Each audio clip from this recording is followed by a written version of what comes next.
మన విజయవాడలో నవంబర్ 20 తేదీన ఏవిస్ వాస్క్యులర్ సెంటర్ గొప్ప ప్రారంభం. నాతో పాటు మేజర్ హర్షవర్ధన్ సావ గారు ఉన్నారు. అమరం చూశాను, వరదరాజన్, ముకుంద్ వరదరాజన్ గారు. ఆయనతో పాటు ఒకే చోట ట్రైనింగ్ లో ఉన్నారు కాబట్టి ఏమని చెప్తారు ఆయన గురించి? మేజర్ ముకుంద్ వరదరాజన్, అశోక్ చక్ర. ఆయన మాకు కొన్ని సంవత్సరాలు సీనియర్. ఇన్స్పైర్ అయ్యారా ఆయన జర్నీని మీరు? ఆర్మీలో అన్నిటికన్నా చాలా ఇంపార్టెంట్ విషయం ఏంటి అంటే యూ రెస్పెక్ట్ యువర్ సీనియర్స్. మా సీనియర్స్కి మేము ఎందుకు రెస్పెక్ట్ ఎక్కువ ఇస్తామంటే మేము ఇప్పుడు ఫైట్ చేస్తున్న కండిషన్స్ కన్నా తీవ్రమైన కండిషన్స్లో వాళ్ళు ఫైట్ చేస్తారు. అలాంటి అటాక్ చూసారా మీ రియల్ లైఫ్లో? నేను ఒక అండర్ కవర్ ఆపరేషన్లో నేను నాతో పాటు ఒక కశ్మీరీ సోల్జర్, మేమిద్దరం సివిల్ డ్రెస్లో ఒక సివిల్ వెహికల్లో మేము ఈ అండర్ కవర్ ఆపరేషన్ చేయడానికి వెళ్తున్నాం. జనాలు ఆల్రెడీ రోడ్డు మీద ఉన్నారు, రాళ్ళు అవి పట్టుకొని స్టోన్ బెల్టింగ్ చేయడానికి. కరెక్ట్గా ఎప్పుడైతే ఆ జనం దగ్గరికి వెళ్ళానో నా ఫోన్ రింగ్ అవ్వడం స్టార్ట్ అయింది. వెంటనే నా మీద డౌట్ వచ్చింది. ఒక 80-90 మెంబర్స్ నేను నా వెహికల్ని చుట్టుముట్టాను. అలాంటి టైంలో కొద్దిగా సో రీసెంట్ గా లారెన్స్ బిష్నోయ్ అని సిద్దిక్ని కాల్ చేశారు. సో సిద్దిక్ అంటే ఇప్పుడు పొలిటీషియన్ కాబట్టి 1,00,000 రీజన్స్ ఉంటాయి ఓకే వాళ్ళు చంపేయటానికి. వై సల్మాన్ ఖాన్? అసలుకి Salman Khan the main story ఏమని చెప్తారు అంటే ఒక బ్లాక్ బక్ కేసు అని ఒకటి ఉంది. సో ఎప్పుడైతే ఆ కృష్ణజింక కేసులో సల్మాన్ ఖాన్ ఇరుక్కున్నాడో అప్పటి నుంచి లారెన్స్ బిష్నోయ్ ఆ రీజన్ చెప్పి నేను సల్మాన్ ఖాన్ని చంపుతానని చెప్పి చెప్తున్నాడు. సో ఈ పుల్వామా ఘటన తర్వాత కదండి అభినందన్ క్రాష్ ల్యాండ్ అయింది, ఆయన దొరికిపోయారు. ఎప్పుడైతే క్రాష్ ల్యాండ్ అయ్యారో ఆయన జేబులో ఉన్న ఏవైతే పేపర్స్ అవన్నీ ఉన్నాయో ఆయన తినడం మొదలు పెట్టారు, చించేసి. That is what I expect from the next generation. అది ఇప్పటికే పుల్వామా అని పేరు చెప్పుకోగానే మీకు అది వెంటనే మొత్తం వచ్చేస్తుంది. అన్నిటికన్నా ఆ రోజు బాధ అనిపించిన విషయం ఏంటి అంటే ఒకే రోజు 44 మెంబర్స్ చనిపోతారని ఏ బెటాలియన్ కూడా అనుకోరు. ఇట్స్ ఐఈడి బ్లాస్ట్ అంటాం మేము.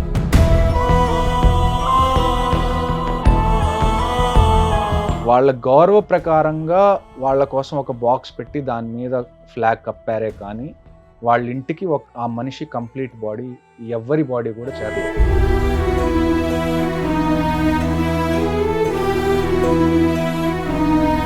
దానికి వాళ్ళు అంత్యక్రియలు చేశారు.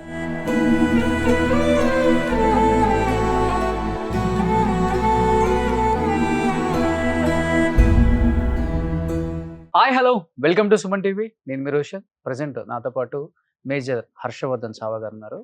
ఎందుకంటే అమరం చూసిన తర్వాత నాకైతే మిలిటరీ వాళ్ళ మీద చాలా చాలా గౌరవం పెరిగింది. వాళ్ళ త్యాగాల గురించి వాళ్ళ కష్టాల గురించి తెలుసుకోవాలని చాలామంది మెయిల్స్ చేశారు అండ్ ఫోన్లు చేస్తున్నారు. కాబట్టి అసలు అమరం జీవితం అనేది ఒకసారి ఆయన మాటలను తెలుసుకుందాం. సో నమస్తే. జై హింద్ రోషన్ గారు. అమరం చూశాను, వరదరాజన్, ముకుంద్ వరదరాజన్ తమిళనాడు అతను. రియల్ స్టోరీలో తీస్తే అన్ని సినిమాలు కొన్ని చూడాలనిపిస్తుంది, కొన్ని చూడాలనిపించవు కూడా. ఎందుకంటే బిఫోర్ మనకి ఆర్మీ బ్యాక్డ్రాప్ లో చాలా సినిమాలు వచ్చాయి, కానీ మనకి ఏది కూడా కన్నీళ్లు కార్చే అంత సీన్స్ కనిపించలే. నిజంగా అమరం చూసేటప్పుడు ఈచ్ అండ్ ఎవ్రీ సీన్ కి నేను గమనిస్తున్నాను, చుట్టుపక్కల ఉండే అందరు ఆడియన్స్ ని ప్రతి ఒక్కరు హ్యాండ్ కర్చీఫ్ తో కళ్ళు తుడుచుకుంటూనే ఉన్నారు సెకండ్ హాఫ్ లో especially. First of all military వాళ్ళ త్యాగాల గురించి కష్టాల గురించి మీరు ఏం చెప్పాలనుకుంటున్నారు మీ మాటల్లో? చూడండి, నేను ఎప్పుడు ఒకే విషయం చెప్తాను. ఒక ఆర్మీలో చేసే ఎవరైనా కానివ్వండి, బీట్ జవాన్ కానివ్వండి, జేసీఓస్ ఆఫీసర్స్, మా వెనకాల ఉండే పవర్ ఏంటి, మమ్మల్ని అలాంటి టైంలో ఎక్కడైతే మేము ప్రాణాలు కూడా వదిలేయాల్సి వచ్చే టైంలో కూడా మేము ముందుకెళ్ళడానికి మా వెనకాల ఉండే అతిపెద్ద మోటివేషన్ ఈ దేశం మా మీద మాకు చూపించే ప్రేమ. ఓకే, మేము ఎప్పుడైతే మేము ఆర్మీ నుంచాను, లేకపోతే మేము నేవీ నుంచాను, ఎయిర్ ఫోర్స్ నుంచాను, యూనిఫామ్ పర్సనల్ దేశం కోసం బోర్డర్స్లో ఉంటామని తెలియగానే ఒక సివిల్ సొసైటీలో మాకిచ్చే రెస్పెక్ట్, మాకిచ్చే ప్రేమ ఏదైతే ఉందో అది మమ్మల్ని పుష్ చేస్తూ ఉంటుంది. ఎప్పుడు ఒక లిమిట్ క్రాస్ చేసి కూడా మేము ముందుకు వెళ్ళడానికి, అది నాకు తెలిసి అన్నిటికన్నా పెద్ద మోటివేషన్. ఆర్మీలో ఉండే ఎవరికైనా కానివ్వండి, వాళ్ళు going beyond the call of duty అంటాం మేము దాన్ని ఇంగ్లీష్లో. Call of the duty, beyond call of the duty అంటే చనిపోవడానికి కూడా సిద్ధపడడాన్ని మేము బియాండ్ కాల్ ఆఫ్ డ్యూటీ అంటాం. ఓకే, ఆ లెవెల్ని మేము క్రాస్ చేయడానికి అన్నిటికన్నా మాకు పెద్ద మోటివేషనల్ ఫోర్స్ ప్రజలు ఇచ్చే ప్రేమ, Hmm. వాళ్ళు మా మీద పెట్టుకున్న నమ్మకం. Hmm. నాకు తెలిసి మనకున్న గవర్నమెంట్ ఆర్గనైజేషన్స్ అన్నిట్లో ఆర్మీని ప్రేమించినంతగా నాకు తెలిసి మన జనం, మన ప్రజలు వేరే ఏ ఆర్గనైజేషన్ని అంత ప్రేమించరు. మేబీ అదే అయి ఉండాలి నాకు తెలిసి. ఎవరు ఆర్మీలోకి వెళ్ళినా కానీ వాళ్ళు మైండ్లో పెట్టుకునే విషయం ఏంటి అంటే, ఇవాళ నేను ఇక్కడ రాత్రిపూట నుంచొని ఉన్నాను కాబట్టి మిగతా వాళ్ళందరూ వాళ్ళ ఇళ్లలో ప్రశాంతంగా నిద్రపోతున్నారు అని Hmm. చెప్పి. సో ఇది నాకు తెలిసి మోటివేషనల్ ఫ్యాక్టర్, చాలా Okay. పెద్ద మోటివేషనల్ ఫ్యాక్టర్ Okay. ప్రతి ఒక్క సైనికుడికి. సో అంటే రియల్ స్టోరీలో అంటే మనం ఆయన గురించి చెప్తుంటే రోమాలు నిక్కబొడుచుకుంటున్నాయి ఆ సినిమా చూసేటప్పుడు, ఆ వరదరాజన్ గురించి. అవును. అంటే ఆయన తమిళతన, కన్నడన, మలయాళమా ఇది కాదు, మన ఇంట్లో మనిషిలాగా అనిపించింది. మన అన్నం, మన సొంత మనుషులు ఒకవేళ అక్కడ చనిపోతే ఎలా ఫీల్ అవుతామో అంత ఫీలింగ్ వచ్చేసింది. అంత ఎమోషనల్ అయిపోయింది థియేటర్స్లో. ఆయనతో పాటు ఒకే చోట ట్రైనింగ్లో ఉన్నారు కాబట్టి ఏమని చెప్తారు ఆయన గురించి? మీరు విన్నది, చూసింది అంటే ఏమని చెప్తారు? మేజర్ ముకుంద్ వరదరాజన్, అశోక్ చక్ర. Hmm. ఆయన ట్రైనింగ్ చేసింది ఆఫీసర్స్ ట్రైనింగ్ అకాడమీ చెన్నై.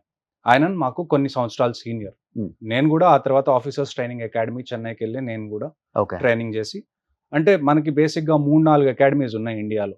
ఎవరైనా ఆర్మీలోకి ఆఫీసర్ అవ్వాలి అంటే ఈ అకాడమీస్లోకి సెలెక్ట్ అయితేనే వాళ్ళు అవుతారు. ఫస్ట్ మనకి నేషనల్ డిఫెన్స్ అకాడమీ పూణే ఉంది. Hmm. ఆ తర్వాత ఇండియన్ మిలిటరీ అకాడమీ దేహ్రాదూన్ ఉంది. ఆ తర్వాత ఆఫీసర్స్ ట్రైనింగ్ అకాడమీ చెన్నై ఉంది. Okay. Officers training academy Gaya. ఇలాగ కొన్ని అకాడమీస్ ఉన్నాయి. ఈ అకాడమీస్లోకి ఎవరైతే వెళ్తారో అక్కడ వాళ్ళు 1 ఇయర్ కొన్ని చోట్ల, అంటే మీరు ఒకవేళ +2 తర్వాత వెళ్ళారనుకోండి, ఇంటర్మీడియట్ తర్వాత Hmm. మీ ట్రైనింగ్ 4 ఇయర్స్ ఉంటుంది. ఈ 4 ఇయర్స్ ఎందుకు ఉంటుందంటే ఈ 4 ఇయర్స్లో మీకు ట్రైనింగ్తో పాటు మీకు బ్యాచిలర్ డిగ్రీ కూడా వస్తుంది. ఓకే. ఒక 3 ఇయర్స్ మీది BA కానీ, బీకామ్ కానీ, BSc కానీ మీరు ఏది చూస్ చేసుకుంటే మీకు ఎడ్యుకేషన్ క్వాలిఫికేషన్ కూడా ప్యారలల్గా మిలిటరీ ట్రైనింగ్తో పాటు నడుస్తూ ఉంటుంది. అదే ఎవరైతే గ్రాడ్యుయేషన్ అయిపోయిన తర్వాత వెళ్తారో వాళ్ళు బేసిక్గా ఇండియన్ మిలిటరీ అకాడమీకి కానీ, ఆఫీసర్స్ ట్రైనింగ్ అకాడమీకి కానీ వెళ్తారు. ఓకే. ఆఫీసర్స్ ట్రైనింగ్ అకాడమీలో మీకు ఫర్ ఎగ్జాంపుల్ మేము ఆఫీసర్స్ ట్రైనింగ్ అకాడమీలో ట్రైన్ చేసినప్పుడు మాకు diploma in strategic studies and defence management అనేది ఒక డిగ్రీ ప్యారలల్గా రన్ అవుతూ ఉంటుంది మాది ఏదైతే మిలిటరీ ట్రైనింగ్తో పాటు. సో మిలిటరీలో మనకి చాలా ఇంపార్టెంట్ ఏంటి అంటే, బీట్ ఆర్మీ కానివ్వండి, నేవీ కానివ్వండి, ఎయిర్ ఫోర్స్ కానివ్వండి, మీకు మీ బాడీ ఎంత ఇంపార్టెంటో మీరు అకాడమికల్గా కూడా, అంటే చదువు పరంగా కూడా చాలా పర్ఫెక్ట్గా ఉండడం అంతే ఇంపార్టెంట్. ఎందుకంటే ఒక కంప్లీట్ మనిషి ఎప్పుడు అవుతాడు అంటే, ఒక సోల్జర్ కంప్లీట్గా ఎప్పుడు అవుతాడు అంటే, మీకు జస్ట్ ఫిజికల్ ఫిట్నెస్ ఉంటే సరిపోదు, పోనీ మీకు జస్ట్ మైండ్ ఒక్కటి ఉంటే సరిపోదు. ఈ రెండిటి కరెక్ట్ కాంబినేషన్ ఉన్నప్పుడే మీరు ఒక సోల్జర్ అవుతారు. అది మన అకాడమీస్లో మన కరికులం ఎలాగ ప్రిపేర్ చేస్తారంటే, మీరు వచ్చిన మొదటి రోజు నుంచి అదే అలైన్మెంట్లో మీరు వెళ్ళిపోతారు. ఓకే. సో ట్రైనింగ్ అనేది చాలా కఠినంగా ఉంటుంది స్టార్టింగ్ నుంచి. ఒక 2 ఇయర్స్ ఉంటుందా? 1 ఇయర్ ట్రైనింగ్ ఉంటుంది. అదే నేను చెప్పాను కదా, ఎవరిదైతే +2 తర్వాత వెళ్తున్నారో వాళ్ళది 4 ఇయర్స్ ట్రైనింగ్ ఉంటుంది. ఎవరైతే గ్రాడ్యుయేషన్ తర్వాత వెళ్తారో వాళ్ళది 1 ఇయర్ టు 1.5 ఇయర్ ట్రైనింగ్ ఉంటుంది. ఈ 1.5 ఇయర్లో మీకు ప్రతిదీ నేర్పిస్తారు, మిలిటరీకి సంబంధించిన ప్రతిదీ నేర్పిస్తారు. దాన్ని బేసిక్ ట్రైనింగ్ అంటాం మేము. ఆ ట్రైనింగ్ మొత్తం అయిపోయిన తర్వాత ఇప్పుడు మనకి ఎవరన్నా ఎంసెట్ కానీ, నీట్ కానీ రాసినప్పుడు మీకు ఏముంటుంది, కౌన్సిలింగ్ ఉంటుంది. ఒక ర్యాంక్ వచ్చిన తర్వాత మీరు కౌన్సిలింగ్కి వెళ్తారు. ఒక 3 కాలేజెస్ మీరు సెలెక్ట్ చేసుకుంటాం, 3-4 కాలేజెస్. ఈ కాలేజ్లో నేను వెళ్ళాలనుకుంటున్నాను, నా ర్యాంక్కి ఇది వస్తుందా రాదా అని చూసుకుంటారు. సేమ్ వే మీరు అకాడమీ ఎండ్ అయ్యే టైంకి ఏమవుతుందంటే, మీది ఒక మెరిట్ మొత్తం ప్రిపేర్ అవుతుంది. మీరు ఈ 1 ఇయర్ ట్రైనింగ్లో మీరు ఏ గేమ్స్ ఆడారు, ఫిజికల్ ఫిట్నెస్ మీద ఎలాగుంది, ఎడ్యుకేషన్ పరంగా మీకు ఎన్ని మార్క్స్ వచ్చినాయి, దీనంతా ఒక కంపైల్ చేసినప్పుడు మీరు ఒక మెరిట్ లిస్ట్లో ఒక నెంబర్ వస్తుంది. మీకు ఉన్న క్రెడిట్స్ అందరిలో మీరు ఎక్కడ నుంచుంటున్నారు అనేది ఒక నెంబర్ వస్తుంది. ఓకే. అప్పుడు లాస్ట్లో మీకు ఆర్మీ హెడ్ క్వార్టర్కి మీరు ఒక 3 ఆప్షన్స్ ఇవ్వాలి. మీరు ఏ రెజిమెంట్స్లోకి వెళ్ళాలనుకుంటున్నారో మీరు ఆప్షన్స్ ఇవ్వండి. ఆ రెజిమెంట్స్లో ఖాళీ ఉంటే మీరు అందులోకి వెళ్ళడానికి వాళ్ళు ఫెసిలిటేట్ చేస్తారు. Most of the time 90% of time ఏమవుతుందంటే, మీరు ఏవైతే రెజిమెంట్స్ ఇచ్చారో 3 ఆప్షన్స్, ఆ 3 ఆప్షన్స్లోనే మిమ్మల్ని పంపించడానికి ట్రై చేస్తారు. వర్స్ట్ కేస్ సినారియో అలాంటి 3 ఏవైతే మీరు ఆప్షన్స్ ఇచ్చారో దానికి మీరు మెరిట్ కానీ, లేకపోతే మీ ఎడ్యుకేషనల్ క్వాలిఫికేషన్ మ్యాచ్ అవ్వకపోతే దానికి తర్వాత మీకు ఏదైతే కొద్దిగా ఈజీగా సెట్ అవుతుందో మీ ప్రొఫైల్కి, అది మీకు ఇవ్వడానికి ట్రై చేస్తారు. ఓకే. సో ఇప్పుడు ముకుంద్ వరదరాజన్ గారి గురించి మీరు విన్నదంటే ఏమని చెప్తారు? చూడండి, నేను 2014లో ముకుంద్ వరదరాజన్ గారిది జరిగింది. నేను అప్పుడు పంజాబ్లో పోస్టెడ్ ఉండేవాడిని. మీకు ఇప్పుడు మూవీ వచ్చింది కాబట్టి ఇది మీకు ఒక కొత్త న్యూస్ లాగా, లేకపోతే ఒక అప్డేట్ లాగా మీకు ఇప్పుడు తెలుస్తుంది. మేము ఆర్మీలో ఉన్నప్పుడు మాకేంటి అంటే, బేసిక్గా కాశ్మీర్ కానివ్వండి, నార్త్ ఈస్ట్ కానివ్వండి, ఇవి కాన్ఫ్లిక్టెడ్ ఏరియాస్, ఎక్కడైతే మిలిటరీది ఎక్కువ రోల్ ఉంటుంది. అలాంటి చోట ప్రతిరోజు ఎవరో ఒకళ్ళు చనిపోతున్నారు. ఇన్స్పైర్ అయ్యారా ఆయన జర్నీని మీరు?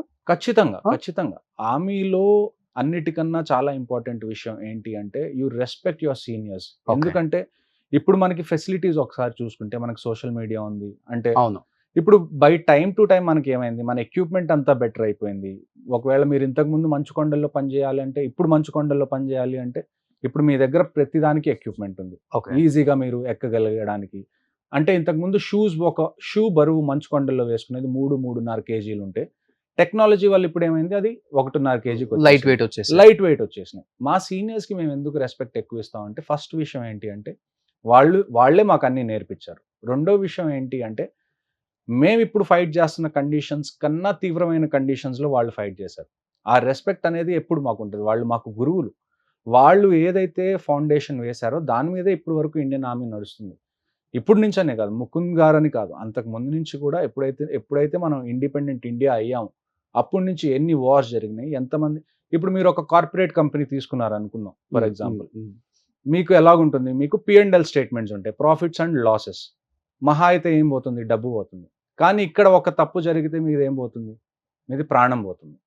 సో ఇక్కడ ఏదైనా కానీ మీరు చాలా కాన్సన్ట్రేషన్ పెట్టి చాలా విషయాలు చూసుకుంటే తప్ప మీ లాసెస్ మినిమం ఉండవు. Okay. So every time we do a mistake we pay with blood. Okay. So ఆ విషయం అన్నది మేము ఎప్పుడు మైండ్లో పెట్టుకోవాల్సి వస్తుంది. అందుకనే మా సీనియర్స్ కానీ మా ముందు తరాల వాళ్ళు కానీ ఎవరైనా ఆర్మీలో ఉన్నా వాళ్ళు ఏవైతే చేశారో వాళ్ళు చేసిన ప్రతి ఇంతకుముందు కండిషన్స్ ఎలాగుండేవి, మీరు ఎక్విప్మెంట్ అంటే ఒకవేళ గన్స్ తీసుకున్నా కానీ, లేకపోతే టెక్నాలజికల్ ఎక్విప్మెంట్ తీసుకున్నా కానీ, ట్యాంక్స్ తీసుకున్నా కానీ, ఫ్లైట్స్ తీసుకున్నా కానీ, జెట్స్ తీసుకున్నా కానీ ఇప్పుడున్నంత సొఫిస్టికేటెడ్గా ఇంతకుముందు ఉండేవి కాదు. ఇంతకుముందు మనుషులు కూడా ఎలాగ ఉండేవాళ్ళు. మీరు 1962 ఒకసారి చైనా క్యాంపెయిన్ మనం చూసుకోవాలి. అవును. అక్కడ మనం ఉన్న సోల్జర్స్ చాలా తక్కువ మంది, మనకి అగేన్స్ట్గా వచ్చిన చైనీస్ సోల్జర్స్ చాలా మంది. అందరూ చనిపోయారు తప్ప ఎవ్వరు కూడా వాళ్ళ ప్లేస్ వదిలిపెట్టి వెనకాలకి పారిపోయి రాలేదు. అది ఇండియన్ ఆర్మీ. So Okay. ఆ డిఎన్ఏ అనేది అప్పటి నుంచి రన్ అవుతూనే ఉంది. ఇప్పుడు మనం మేజర్ ముకుంద్ వరదరాజన్ గారిని తీసుకున్నాం.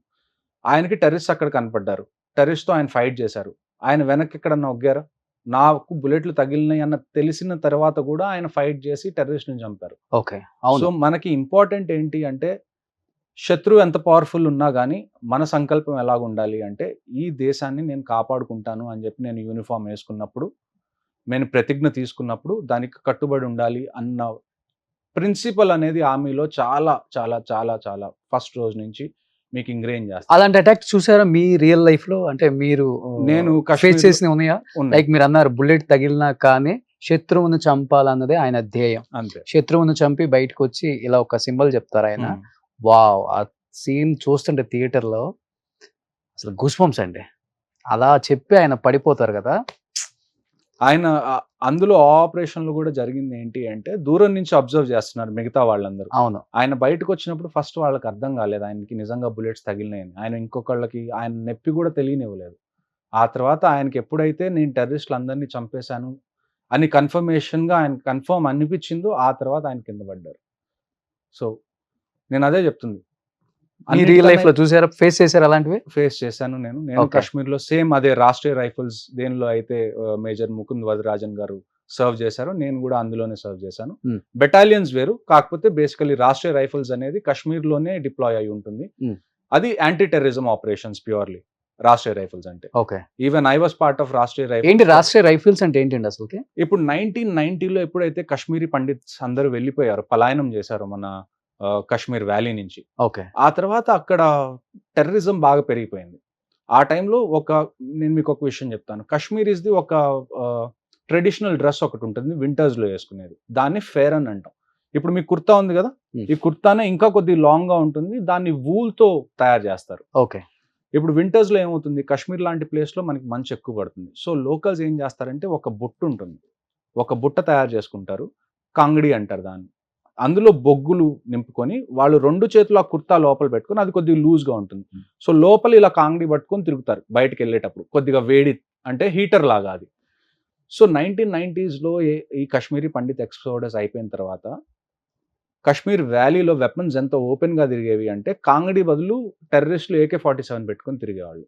టెర్రరిస్టులు. Terrorist Okay. AK-47 అలాగా ఆ ఫేరన్ లోపల పెట్టుకొని తిరిగేవాళ్ళు. ఓకే. ఎక్కడన్నా ఆర్మీ వాళ్ళు కనపడినా, ఎక్కడన్నా సివిలియన్స్ కనపడినా కానీ వాళ్ళు అటాక్ చేయాలంటే వాళ్ళు ఏం చేసేవాళ్ళు, జస్ట్ వాళ్ళ కుర్తా ఇలా పైకనేవాళ్ళు, కింద ఆల్రెడీ AK-47 ఉంది. సో అలాంటి సిచ్యువేషన్లో ఆర్మీ అనేది సివిల్ లైఫ్లోకి ఎప్పుడు వస్తుంది? మామూలుగా ఆర్మీ పని ఏంటి? బోర్డర్స్ని మీరు సంరక్షించుకోవడం ఆర్మీ యొక్క పని. అలాంటి ఆర్మీ మీకు సివిల్ స్ట్రీట్స్లో ఎప్పుడు కనపడుతుంది అంటే, ఫస్ట్ పోలీస్ ఫెయిల్ అయింది అనుకోండి. పోలీస్ ఫెయిల్ అయిన తర్వాత ఎవరిని పిలుస్తాం మనం? సెంట్రల్ పోలీస్ ఫోర్సెస్ని పిలుస్తాం. లైక్ సిఆర్పిఎఫ్, వీళ్ళని పిలుస్తాం మనం. సిఆర్పిఎఫ్ అంటే ఏంటి? Central reserve police force. State police ఎప్పుడైతే ఫెయిల్ అవుతుందో అప్పుడు సిఆర్పిఎఫ్ వస్తుంది. ఎప్పుడైతే సిఆర్పిఎఫ్ కూడా ఫెయిల్ అవుతుందో, అంటే సెంట్రల్ పోలీస్ ఫోర్సెస్ కూడా ఎప్పుడైతే ఫెయిల్ అవుతాయో, ఎప్పుడైతే వాళ్ళు ఇలాంటి సిచ్యువేషన్ని కంటైన్ చేయలేకపోతారో, then army comes in. So అలాంటి టైంలో Indian government and Indian army ఏమనుకుంది అంటే, కశ్మీర్లో మనకి ఒక స్ట్రాంగ్ ఫోర్స్ కావాలి, which only fights against terrorism. వాళ్ళకి ఇంకా ఏం పని లేదు. వాళ్ళ ఉదయం లేచిన దగ్గర నుంచి రాత్రి పడుకునే వరకు, మళ్ళీ రాత్రి మీరు హంటింగ్ మొదలు పెడితే తెల్లవారుజాము వరకు ఒకటే పని. రాష్ట్రీయ రైఫిల్స్ ఏంటి అంటే అప్పుడు వచ్చిన battalions, purely for anti terrorism and anti infiltration operations. Okay. Anti infiltration అంటే ఏంటి అంటే, మనకి ఎక్కడైతే కశ్మీర్లో మనం బార్డర్ చూసుకుంటే అది ఇంటర్నేషనల్ బార్డర్ కాదు, దాన్ని మనం ఎల్ఓసి అంటాం. ఎల్ఓసి అంటే లైన్ ఆఫ్ కంట్రోల్.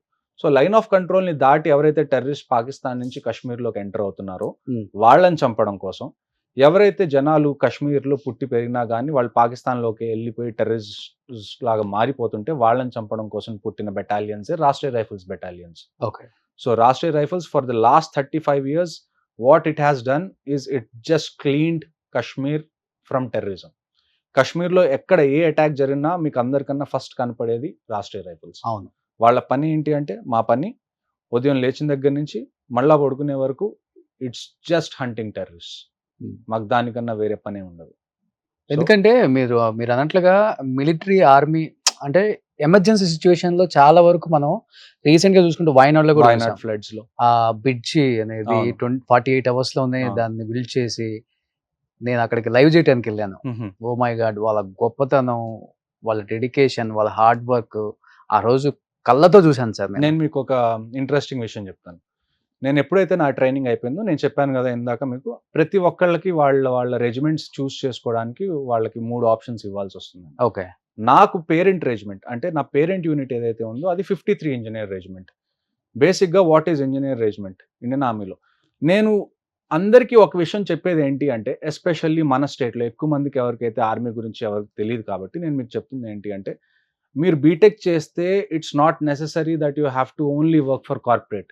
ఆర్మీలో కూడా మీ టెక్నికల్ స్కిల్స్ అనేవి చాలా ఇంపార్టెంట్. ఆర్మీలో కూడా మీకు ఇంజనీర్స్ ఉంటారు, అన్ని రకాల ఇంజనీర్స్ ఉంటారు.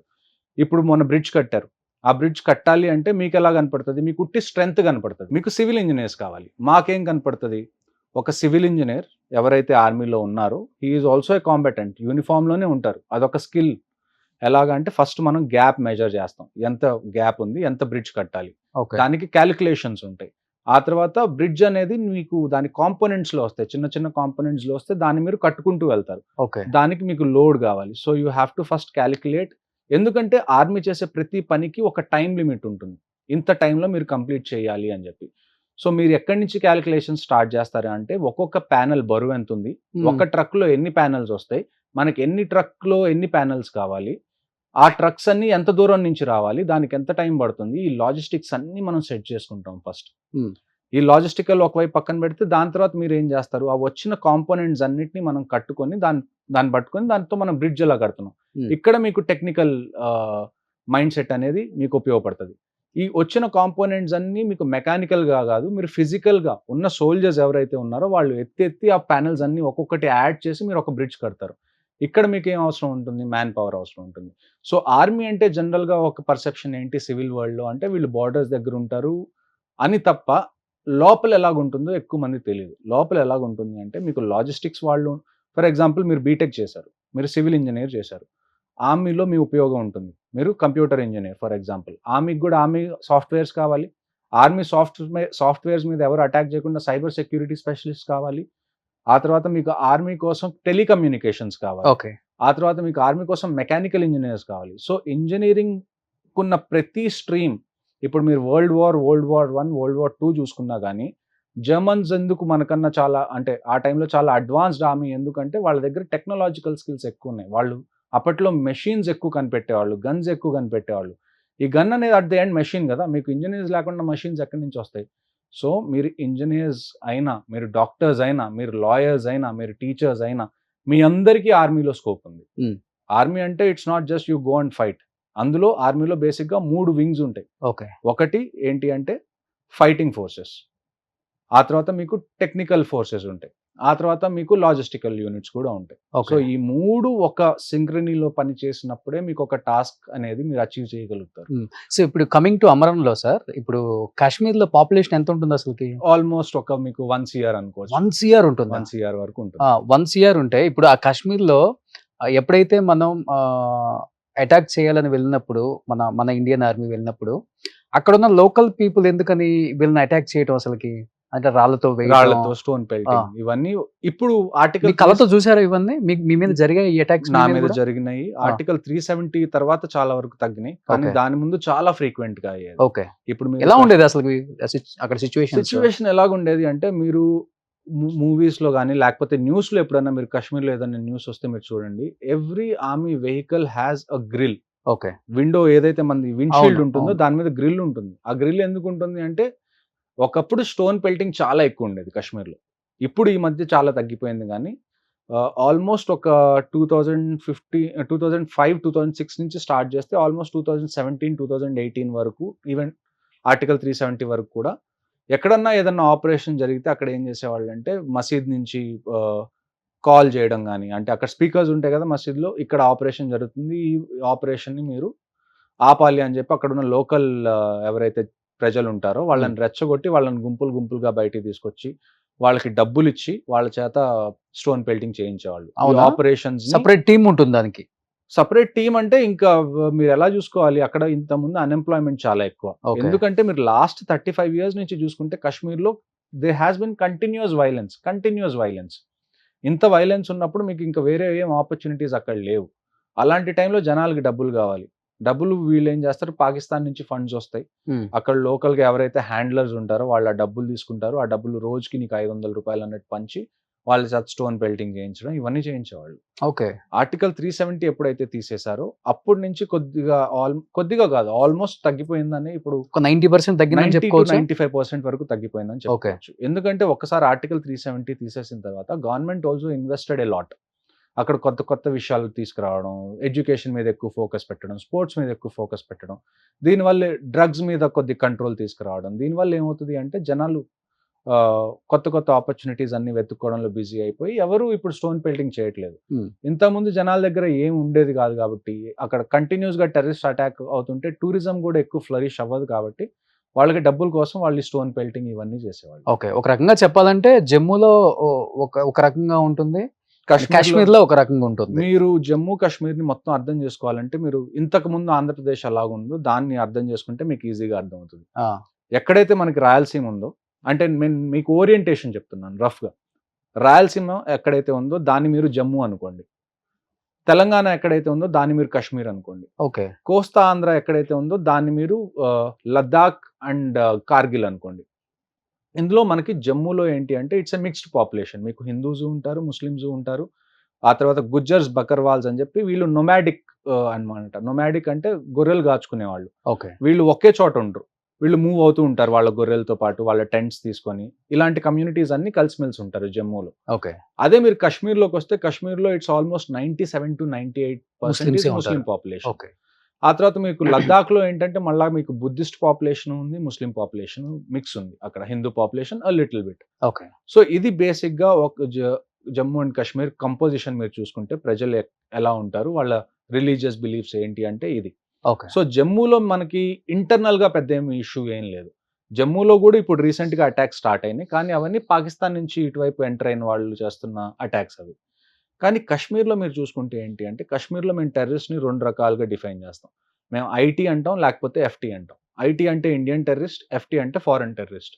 దీని అర్థం ఏంటి అంటే, ఇండియన్ టెర్రరిస్ట్ని మేము ఎవరిని అంటామంటే, ఎవరైతే కాశ్మీర్లో పుట్టి పెరిగి ఒక ఏజ్ వచ్చిన తర్వాత టెర్రరిజం జాయిన్ అవ్వాలని చెప్పి టెర్రరిజం జాయిన్ అవుతాడో అతన్ని మనం ఇండియన్ టెర్రరిస్ట్ అంటాం. Okay.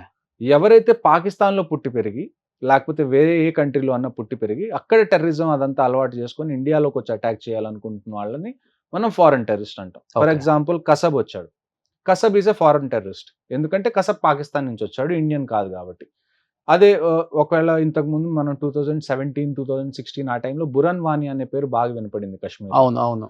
బురన్ Wani is an Indian terrorist. తను పుట్టి పెరిగిందంతా కశ్మీర్లో, కానీ తను టెర్రరిజం జాయిన్ అవ్వడానికి తను పాకిస్తాన్కి వెళ్ళి మళ్ళీ రిటర్న్ వచ్చి తను టెర్రరిస్ట్ అయ్యాడు. ఓకే. ఎప్పుడైనా మీరు కసబ్తో సంబంధించిన అటాక్స్ తో మీరు కసబ్- పార్టిసిపేషన్ చేశారా? కసబ్ అనేది చాలా ముందు విషయం అండి. ఒక అప్పట్లో పాపని గన్తో షూట్ చేశాడు కదా, చాలా మందిని షూట్ చేశారు కసబ్. బాంబేలో అనుకుంటా.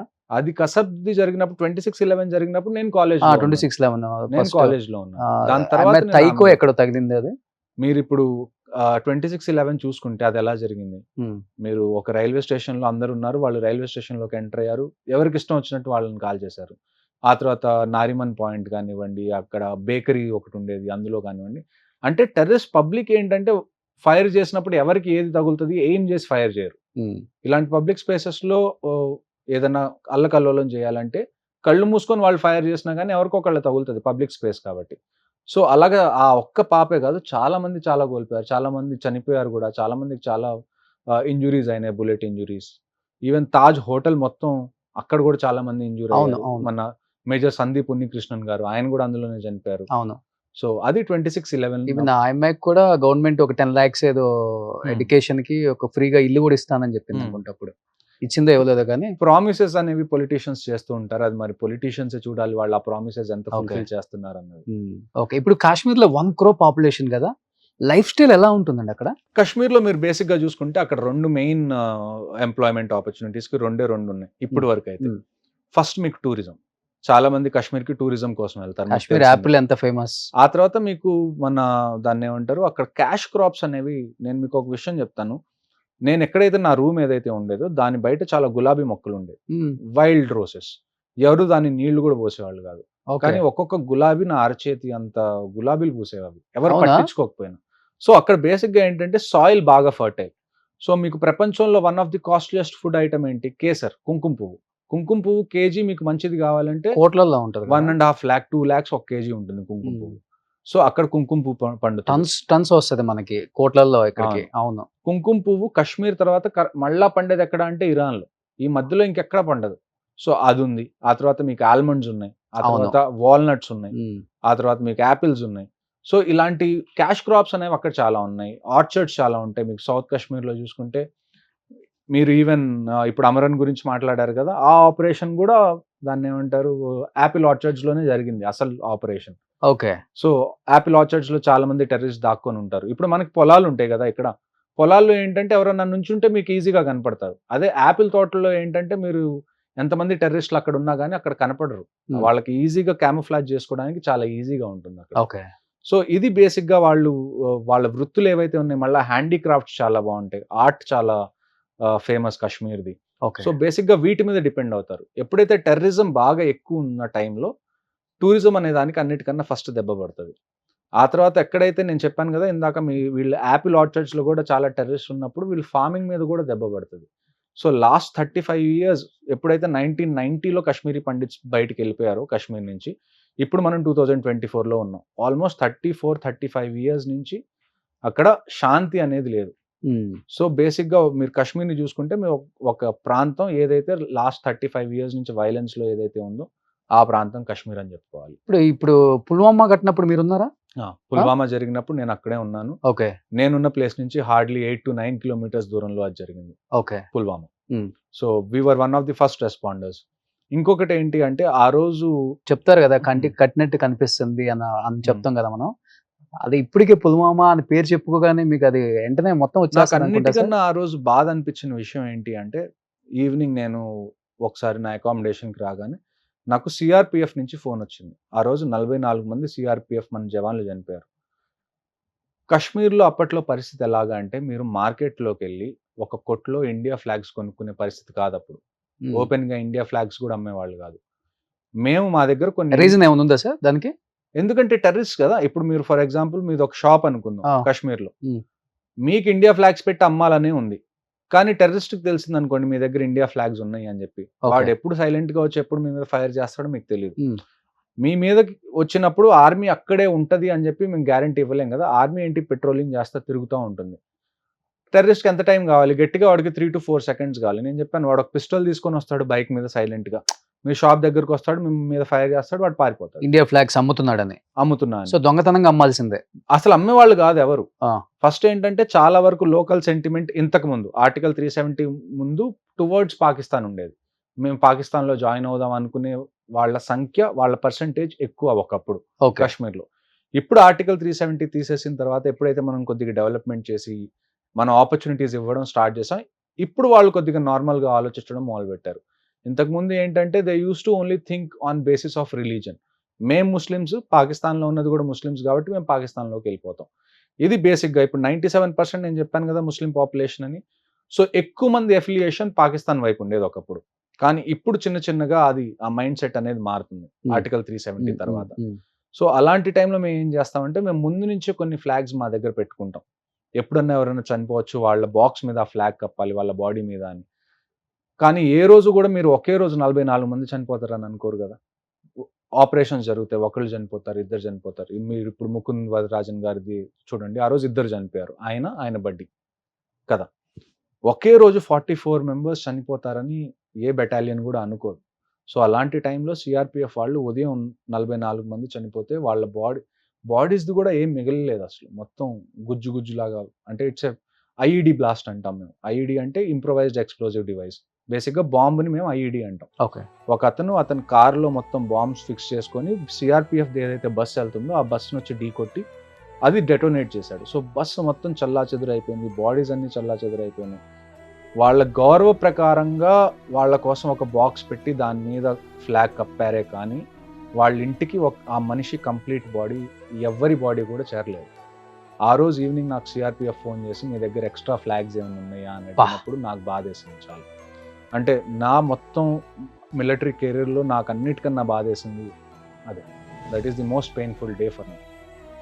అది దానికి ఫస్ట్ టైం గ్రౌండ్ మీద దాన్ని చూడడం, మళ్ళీ ఈవినింగ్ ఇలాంటి ఫోన్ కాల్స్ రావడం కొద్దిగా టఫ్గా ఉంటుంది. కానీ that is what it is at the end. నిజంగా అనుకోం కదా 44 ఫ్లాగ్స్ ఒకేసారి అవసరం పడతాయి అని అనుకోరు. వాళ్ళ దగ్గర వాళ్ళ దగ్గర ఎన్ని ఉంటే 5 ఉండుంటే 6 ఉండుంటే ఎవరైనా జమ్మూ నుంచి వస్తుంటే తెప్పించుకుందాంలే అని అనుకుంటారు, ఎవ్రీ వీక్ తెప్పించుకోవచ్చు కదా అన్నట్టు. కానీ ఒకే రోజు 44 ఫ్లాగ్స్ అవసరం పడతాయని వాళ్ళకు కూడా అనిపించుండి ఉండదు సిఆర్పిఎఫ్ వాళ్ళకు కూడా. బట్ ఒక్కల బాడీ కూడా మీరు బాంబ్ బ్లాస్ట్ లో మీకు ఇంకా కష్టం కదా. అంటే మాంసం ముద్దలే రోడ్డు మీద అన్ని పడున్నాయి, వాటిని ఏరుకొని సిఆర్పిఎఫ్ వాళ్ళ బాక్సెస్ లో దాన్ని డిఎన్ఏ టెస్ట్ చేసి ఆ బాక్సెస్లో పెట్టి ఆ డిఎన్ఏని బట్టి వాళ్ళ పేర్లు రాయాలి. మీకు ఫేస్ లేదు ఐడెంటిఫై చేయడానికి ఎవరి బాడీ ఏంటి అన్నది. డిఎన్ఏ టెస్ట్ చేసి ఒక్కొక్క బాక్స్లో ఎంతైతే ఆ డిఎన్ఏకి సంబంధించిన ఫ్లెష్ మిగిలిందో ఆ ఫ్లెష్ పెట్టి దాని మీద వాళ్ళ పేరు రాసి దాని మీద ఫ్లాగ్ కప్పారు. పుల్వామాలో ఎవరైతే చనిపోయారో వాళ్ళ ఇంటికి ఇప్పటి వరకు బాడీస్ చేరలేదు, అంటే కంప్లీట్ బాడీ చేరలేదు, వాళ్ళ మాంసం ముద్దలే వెళ్ళింది. దానికి వాళ్ళు అంత్యక్రియలు చేశారు. మీ కళ్ళతో చూసారా ఘటన? నేను చూడలేదు, అయిపోయిన వెంటనే మేము రెస్పాండ్ అయ్యాం. నేనున్న చోట నుంచి నేను చెప్పి వెళ్ళి చూసేసరికి ఎలా ఉంది సార్ అక్కడ అంతా? రోడ్డు మొత్తం మాంసం ముద్దలన్నీ పడిపోయి ఏమీ లేదు ఇంకా. మొత్తం మేము వెంటనే కార్డన్ ఆఫ్ చేసేస్తారు. ఇలాంటి ఇష్యూ ఏది జరిగినా కానీ ఇంకెవరిని సివిలియన్స్ నా ఏరియాలోకి రానివ్వకుండా మొత్తం మీరు సినిమాల్లో చూస్తుంటారు కదా, టేపింగ్ చేసేస్తారు ఏదైనా క్రైమ్ జరిగితే. అలాగే సేమ్ అక్కడ జరిగిన ప్లేస్ ఏదైతే ఉందో దాంట్లోకి ఏ సివిలియన్ని రానివ్వకుండా మేము బ్లాక్ చేసేసాం. ఆ తర్వాత ఆ ప్లేస్ లోపలికి వెళ్ళి చూసిన తర్వాత, అంటే జరిగిన రోడ్ మీద ఆ సర్కిల్ లోపలికి వెళ్ళి చూసిన తర్వాత అక్కడ మొత్తం రోడ్ మీద మాంసం ముద్దలు పడిపోయి సిఆర్పిఎఫ్ వాళ్ళు పాపం దాన్ని ఎత్తుకుంటున్నారు. ఒక్కొక్క మాంసం ముద్దని వాళ్ళు స్టోర్ చేయాలి, ఎందుకంటే ఇంటికి ఏదో ఒక గుర్తు పంపించాలి కదా ఆ బాడీని. సో అది ఆ రోజు గ్రౌండ్ మీద జరిగిన రియాలిటీ. జీవితంలో దేన్నైనా ఆపొచ్చు కానీ మీరు చావును ఆపలేరు. కానీ ఆ సిచ్యువేషన్ చూసినప్పుడు అనిపించిందా, అంటే మిలిటరీ రైట్ చాయిస్ నాకు, అంటే మీకే కదా అందరికి అనిపిస్తుంది కదా ఆ టైంలో? లేదండి, ఎప్పుడు ఏం జరుగుతుందో తెలియదు, ఫ్యామిలీస్ అన్ని డిపెండ్ అయ్యి. ఆ సినిమాలో కూడా పిల్లనిచ్చే వాళ్ళు కూడా మిలిటరీ అంటే వద్దు అని, అంటే ఎప్పుడు చనిపోతారో కూడా తెలియదు కదా, మళ్ళీ నువ్వు తర్వాత వీడియోగా నేను చూడలేను చిన్న ఏజ్ లో అన్నట్టు, అంటే ఒక ఫాదర్ ఎమోషన్స్ ని కూడా బాగా చూపించారు. చూడండి, నేను ఎప్పుడు చెప్పేది ఏంటి అంటే మీ జీవితంలో మీ దగ్గరికి ఖచ్చితంగా వచ్చే విషయం ఏంటి? చావే. మీరు దాని గురించి ఎందుకు భయపడాలి? మీరు ఏమన్నా తప్పు చేస్తున్నారా? మీరు దేశం కోసం ఫైట్ చేస్తున్నారు. చావు అనేది ఏ రోజైతే వచ్చిందో అది వస్తుంది. మీరు వద్దన్నా రావద్దన్నా రమ్మన్నా కానీ అది వస్తుంది. Hmm. మీరు కాలేజ్కి వెళ్తూ బైక్ మీద నుంచి కూడా పడిపోయి చనిపోవచ్చు మీ తలరాత రాసి పెట్టుంటే, అవునా కదా? సో మీరు దాని గురించి ఆలోచించి ఇంకా మరి అందరూ ఇలానే ఆలోచిస్తే ఇంకా దేశాన్ని ఎవరు పట్టించుకుంటారు? Somebody have to go and stand there కదా. సో తప్పదు, మాకు ఫస్ట్ డే నుంచి తెలుసు ఏదైనా అవ్వచ్చు అని, but we are happy about it. మేము చనిపోతే మేము మా దేశం కోసం చనిపోతున్నాం, and I don't think there is any better way of dying than that. అమ్మ నాన్న ఎప్పుడు భయపడలేదా మీ మీరు- ఇప్పుడు నేను కొద్దిగా బయటకు వచ్చిన తర్వాత నేను ఈ విషయాలు మామూలు చెప్పగలుగుతున్నాను, కానీ ఎప్పుడైతే నేను యాక్చువల్గా service లో మిలిటరీలో వాళ్ళతో ఉంటే మాట్లాడకూడదు కదా ఇవన్నీ. పెద్దగా As per discuss rules. చేసేవాడిని కాదు. Hmm. లీవ్కి వచ్చినా కానీ ఎప్పుడన్నా ఒకసారి లీవ్ దొరుకుతుంది, maybe you come for 20 days, అలాగా 20-25 days, ఒక 1 week ఇంట్లో ఉండి ఆ తర్వాత ఎక్కడికొక చోట ట్రిప్కి వెళ్ళడం అలా. సో ఆల్మోస్ట్ 11 years తర్వాత నేను మొన్న దీపావళి ఫస్ట్ టైం ఇంట్లో వాళ్ళతో జరుపుకున్నాను. Hmm. సో పెద్దగా డిస్కషన్ ఉండేవి కాదు యాక్చువల్గా ఏం జరుగుతుంది అక్కడ, అలా అక్కడ సిచ్యువేషన్ ఏంటి అని చెప్పి వాళ్ళకి చెప్పేవాడిని కాదు ఎప్పుడు. అంటే మీకు 20 ఏజ్ లో ఉన్నప్పుడు మిలిటరీకి వెళ్ళారు. 20.5 ఇప్పుడు 10 years ఉండి ఇంకా 11 years 11 years తర్వాత వచ్చేసారు. రిటైర్ అయ్యాను. అంటే ఇలాంటి చూసి సంఘటనలో ప్రభావితం అయిపోయారా మీరు? వద్దు ఇలాంటి అని అనిపించిందా, లేకపోతే లేదు. ఏదైనా రీజన్ ఉందా ఆర్మీలో ఏమవుతుంది, రిటైర్డ్ అవ్వడానికి వెంటనే? ఆర్మీలో ఏమవుతుందంటే మీకు యాజ్ అన్ ఆఫీసర్ మీరు కాంబాట్ లోకి మేజర్ వరకే వెళ్తారు, అంటే ఒక మేజర్ ర్యాంక్ వరకే మీరు కాంబాట్ లోకి వెళ్తారు. ఇప్పుడు మీరు ఒక కార్పొరేట్ కంపెనీ తీసుకున్నాం, మీకు కోడింగ్ వచ్చు, ఓకే, మీరు మీ లైఫ్ అంతా కోడింగ్ చేయరు. మీరు ఒక 5 years నుంచి ఒక 10 years వరకు మీరు ప్రైమ్ కోడర్ లాగా ఉంటారు, కోడింగ్ చేస్తారు. ఆ తర్వాత మీరు కొద్దిగా సీనియర్ అయిన తర్వాత కంపెనీ మిమ్మల్ని ఏం చేస్తుంది, ఓకే. మిమ్మల్ని స్ట్రాటజీలో పెడుతుంది, మేనేజ్మెంట్లో పెడుతుంది, అడ్మినిస్ట్రేషన్లో పెడుతుంది, సీనియర్ పొజిషన్స్లో పెడుతుంది. మీరు డైరెక్ట్గా కోడింగ్ చేయరు, మీరు డైరెక్షన్స్ ఇస్తారు. మీరు మీ కింద ఉన్న కొత్త కోడర్స్కి చెప్తారు ఎలాగా కోడింగ్ చేయాలి అది ఇది అని. సేమ్ ఇన్ ది ఆర్మీ, మీకు ఎప్పుడైతే మేజర్ ర్యాంక్ వరకు మీరు కంటిన్యూస్గా కాంబాట్ సిచ్యువేషన్స్లోకి వెళ్తారు, ఫైటింగ్ సిచ్యువేషన్స్లోకి. ఒక్కసారి మీరు ఎప్పుడైతే లెఫ్టినెంట్ కల్నల్ అవుతారో you get in to strategy, you get in to planning, you get in to logistics. So మీరు ఫీల్డ్లోకి వెళ్ళేది చాలా తక్కువ ఉంటుంది, అంటే ఓకే. గ్రౌండ్ మీదకి వెళ్ళి ఫైట్ మీ అంతటి మీరు ఫైట్ చేసేది తక్కువ ఉంటుంది. సో ఫైట్ చేసే ఏజ్ వరకు నేను ఎలాగ అనుకున్నాను అంటే నా యూత్ అనేది నా దేశానికి నేను ఇవ్వాలి అని. అంటే మీరు విత్ ఇన్ 10 years లోనే మేజర్ అయిపోయారు కదా. అవును. ఇన్ కేసు ఉండుంటే మీరు అక్కడ లెఫ్టినెంట్ కర్నల్ ఫస్ట్ విషయం ఆ ఏంటంటే స్థాయికి కూడా వచ్చేవాళ్ళు, ఎందుకంటే చాలా 30, 31, 32 32 మీకు అంతే. అంతే. అంత చిన్న ఏజ్ లోనే ఎందుకు వచ్చేసారు? ఫస్ట్ విషయం ఏంటి అంటే నేను ఎప్పుడు కూడా నేను 30th బర్త్డే నేను సెలబ్రేట్ చేసుకుంటాను నేను అనుకోలేదు. ఎందుకు? మీకు ఇందాక మీరే అన్నారు కదా, ఆర్మీలో ఎప్పుడైనా ఏదైనా అవ్వచ్చు. ఓకే. నేను నర్సాపేట అంటే అలాంటి సంఘటనలు ఏమన్నా జరిగాయా? మీరు అంటే మీరు 30th బర్త్డే కూడా నేను చేసుకోలేను అనుకున్నానని మీరు అనుకున్నారు అంటే, అంటే అంత దారుణమైన సిచ్యువేషన్స్ ఏమున్నాయి? ఒక్కసారి మీరు రాష్ట్రీయ రైఫిల్స్కి వెళ్ళిపోతే ప్రతిరోజు మీకు వార్. అక్కడ ఉదయం లేచిన దగ్గర నుంచి పడుకునే వరకు యు ఆర్ హంటింగ్. ఇప్పుడు బుల్లెట్ నీకు తగలచ్చు, టెర్రరిస్ట్ కి తగలచ్చు. ఓకే. ముకుంద్ వరదరాజన్ గారు ఉన్నారు, హీఈస్ వెల్ ట్రైన్డ్, హీఈస్ అ కమాండో జస్ట్ లైక్ మీ. కానీ ఆయన బుల్లెట్ తగిలింది కదా ఒక పాయింట్లో. మీ ఫేట్ ఎలాగుందో మీకు తెలియదు. సో మీరు అలాంటి సిచ్యువేషన్లో ఉన్నప్పుడు మీరు చనిపోయే ఛాన్సెస్ ఉంది. ఓకే. సో నేను అలానే అనుకున్నా, ఏదైనా అవ్వచ్చు. కాశ్మీర్ అంటే బేసిక్గా మీరు ఆర్మీలో మీరు లాస్ట్ 10 years చూసుకోండి ఒకసారి, ఎక్కువ మంది ఆర్మీ సోల్జర్స్ చనిపోయిన ప్లేస్ ఏది? మీకు ఉరి కానివ్వండి, లేకపోతే పుల్వామా కానివ్వండి, ఇవన్నీ ఎక్కడ జరుగుతాయి? మీకు బేసిక్గా కాశ్మీర్లోనే జరుగుతాయి. సో అలాంటి చోట మీరు వెళ్ళినప్పుడు మీరు బతుకుంటారా లేదా అన్నది మీకు తెలియదు. Anything can happen. మీరు మీ వెహికల్ తీసుకొని వెళ్తుంటే మీ వెహికల్ కూడా జస్ట్ లైక్ పుల్వామాకి ఎలాగ బాంబ్ బ్లాస్ట్ అయిందో మీ వెహికల్ మీద బాంబ్ బ్లాస్ట్ అవ్వచ్చు. మీరు మామూలుగా రోడ్ మీద నుంచున్నారు అక్కడ డ్యూటీలో, మీ మీద ఎవరైనా ఫైర్ చేసి వెళ్ళిపోవచ్చు. మీ దగ్గర బుల్లెట్ ప్రూఫ్ జాకెట్ ఉంటుంది, మీ దగ్గర కూడా వెపన్ ఉంటుంది, కానీ యూ నెవర్ నో ఫేట్ అనేది ఎలాగుందో మీకు తెలియదు. ఎప్పుడు బుల్లెట్ ప్రూఫ్ జాకెట్ వేసుకునే ఉంటారు? మీరు ఒక్కసారి మీ రూమ్ నుంచి బయటకు వచ్చారా, బుల్లెట్ ప్రూఫ్ జాకెట్ ఉండాలి, బుల్లెట్ ప్రూఫ్ హెల్మెట్ ఉండాలి, మీ చేతిలో వెపన్ ఉండాలి, మీరు మొత్తం యూనిఫామ్ లో ఉండాలి. రాష్ట్రీయ రైఫిల్స్ లో మీరు bullet proof jacket almost 24/7 that becomes part of your body. ఆ వెపన్, ఆ బుల్లెట్ ప్రూఫ్ జాకెట్ ఇంకా మీ శరీరంలో ఒక భాగం అనుకోవడమే మీరు అక్కడ ఉన్నన్ని రోజులు. సో కాశ్మీర్లో అలాంటి సిచ్యువేషన్, రాష్ట్రీయ రైఫిల్స్ లో ఎస్పెషల్లీ. ఓకే. మీరు కంటిన్యూస్ గా బుల్లెట్ ప్రూఫ్ జాకెట్ లోనే ఉంటారు. సో ఎన్ని టైమ్స్ అటాక్ జరుగుతుంది మీ మీద? అటాక్ అంటే ఆల్మోస్ట్ ప్రతిరోజు ఏదో ఒకటి జరుగుతూనే ఉండేది. ఫస్ట్ స్టోన్ పెల్టింగ్ జరిగేది, ఆ తర్వాత కొన్ని ఆపరేషన్స్ నేను చేశాను, టెర్రరిజం ఆపరేషన్స్. ఆ తర్వాత నేను కొన్ని మంత్స్ అండర్ కవర్ లో ఉన్నాను, కోవర్ట్ లో. ఓకే. సో ప్రతిరోజు దినదిన గండం అన్నది చెప్పు. కోవర్ట్ ఆపరేషన్స్, అమ్మో. కోవర్ట్ ఆపరేషన్స్ నేను ఆల్మోస్ట్ 8 to 9 months నేను అండర్ కవర్ ఉన్నాను. అవునా? అవును. ఓకే. సో అందులో కూడా మీరు ఇంటీరియర్స్ లోకి వెళ్తారు బాగా. అంటే కాశ్మీర్లో మీరు జనరల్ గా కాశ్మీర్ అంటే మీకు ఏముంటుంది? శ్రీనగర్, గుల్మర్గ్, అమర్నాథ్ యాత్ర, అంటే ఇలాంటి ఏరియాస్ మీకు గుర్తొస్తాయి యాజ్ సివిలియన్స్. సోల్జర్స్కి ఏంటి అంటే మేము ఇంటీరియర్స్ చిన్న చిన్న విలేజెస్లో కూడా వెళ్ళాలి, ఎక్కడైతే చాలా తక్కువ మంది జనం ఉన్నారు, ఎక్కడైతే టెర్రరిస్టులు దాక్కోవడానికి చాలా ఛాన్సెస్ ఉన్నాయో మీరు టెర్రరిస్ట్ని ట్రాక్ చేసుకుంటూ వెళ్తారు. ఫర్ ఎగ్జాంపుల్ మీకు ఒక ఇన్ఫర్మేషన్ వచ్చింది, ఈ విలేజ్లో 3-4 టెర్రరిస్ట్ ఉన్నారు అని. మీరు యూనిఫామ్ వేసుకొని బయలుదేరితే ఏమవుతుంది అంటే ఎవరో ఒకళ్ళు చూస్తారు, వాళ్ళు వెంటనే చెప్పేస్తారు ఆర్మీ రాబోతుంది నువ్వు పారిపో అని చెప్పి. ఆ సర్ప్రైజ్ ఎలిమెంట్ని మీరు క్యారీ చేయాలి అంటే మీరు ఫస్ట్ సివిల్ డ్రెస్లో వెళ్ళాలి. ఒక 3-4 రోజులు వాళ్ళ మీద నిఘా పెట్టాలి. వీళ్ళ సివిల్లో వెళ్ళి అండర్ కవర్ వెళ్ళి వీళ్ళ ప్యాటర్న్ ఏంటి, వీళ్ళు ఎక్కడెక్కడ తిరుగుతున్నారు, వీళ్ళ దగ్గర ఎంత వెపన్స్ ఉంది. మీ దగ్గర ఇన్ఫర్మేషన్ లేకుండా మీరు ఆపరేషన్స్ ప్లాన్ చేయలేరు. ఓకే. మీకు ఇన్ఫర్మేషన్ లేకుండా మీరు ఆపరేషన్స్ ప్లాన్ చేస్తే ఏమవుతుంది, ఎవరో ఒకళ్ళు మీ టీంలో చనిపోతారు. సో ఈ 10-11 ఇయర్స్లో మీ లైఫ్లో మర్చిపోలేని ఒక సంఘటన లేకపోతే మీరు చేసిన ఆపరేషన్ అంటే ఏమని చెప్తారు?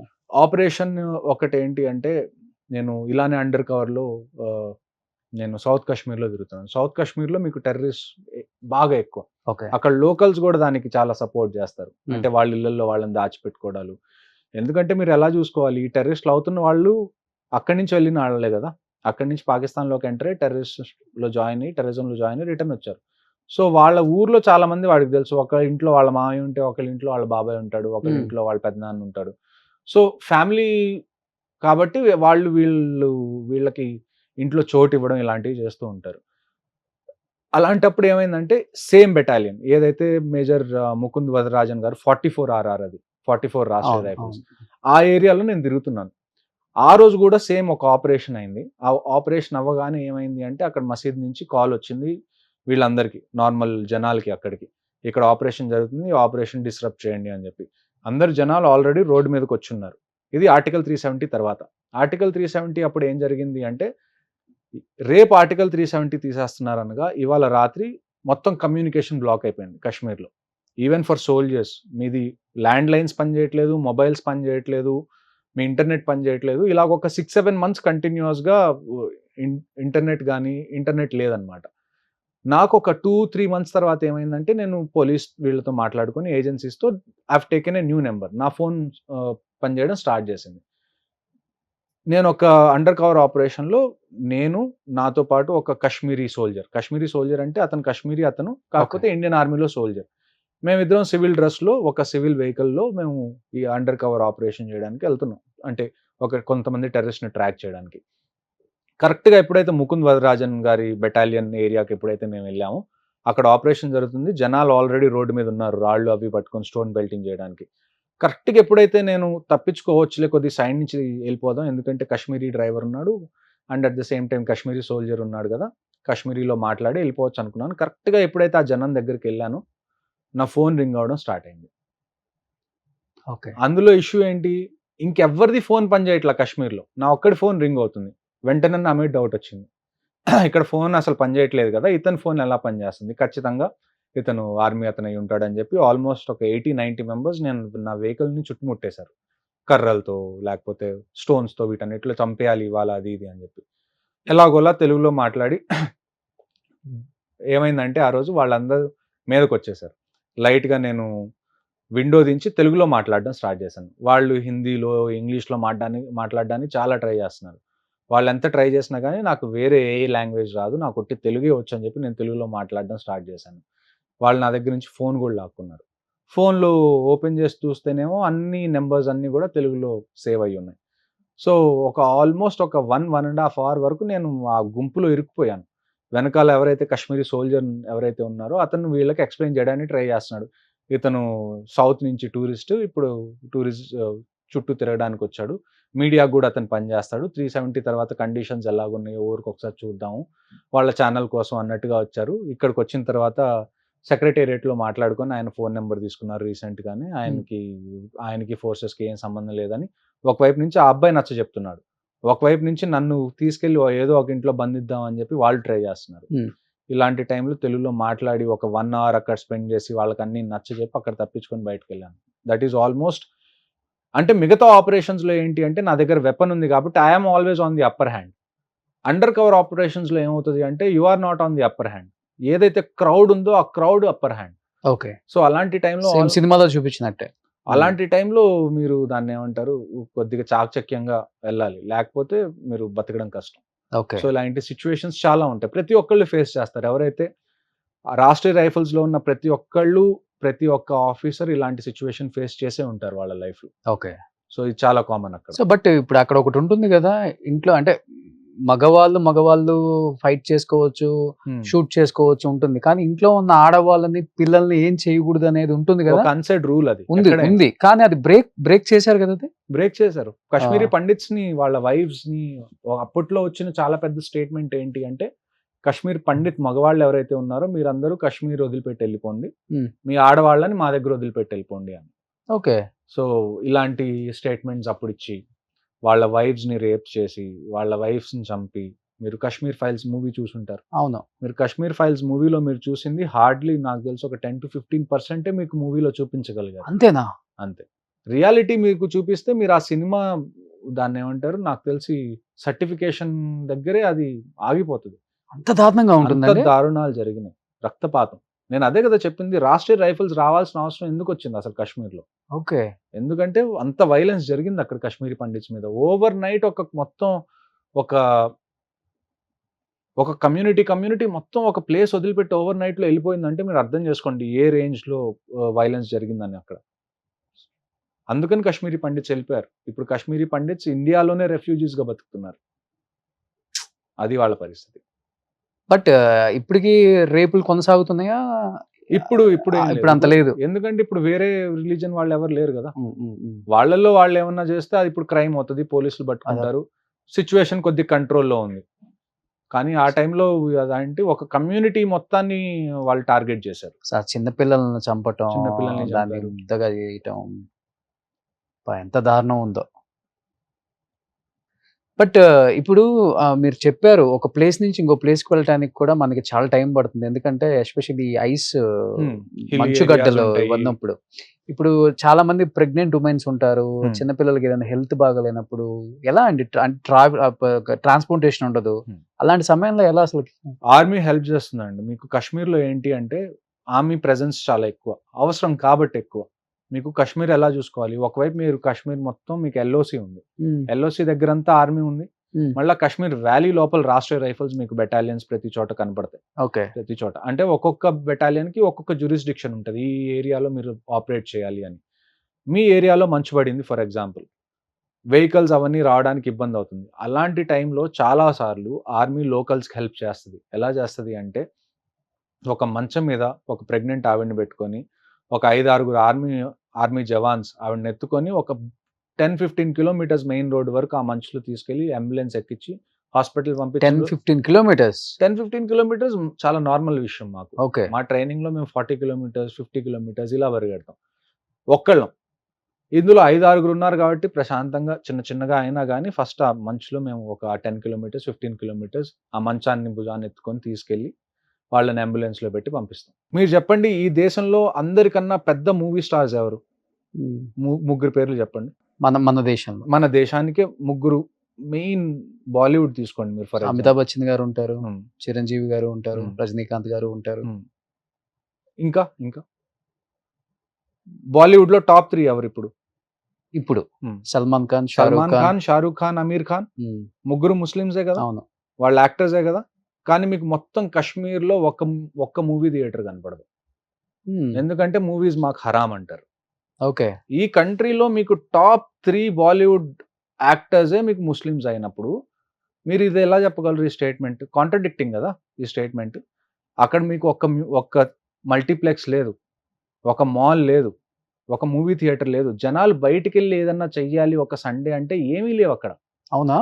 ఆపరేషన్ సద్భావనలో మేము ఏం చేస్తామంటే, చిన్న పిల్లలు ఎవరైతే ఉంటారో స్కూల్లో, హై స్కూల్ కిడ్స్ ఎవరైతే ఉంటారో, అమ్మాయిలు అబ్బాయిలు, వాళ్ళందరినీ ఆర్మీ ఆఫీసర్స్ తీసుకొని కేపబిలిటీ బిల్డింగ్ టూర్ అని ఒక టూర్ పెడతాం, సిబిటి టూర్.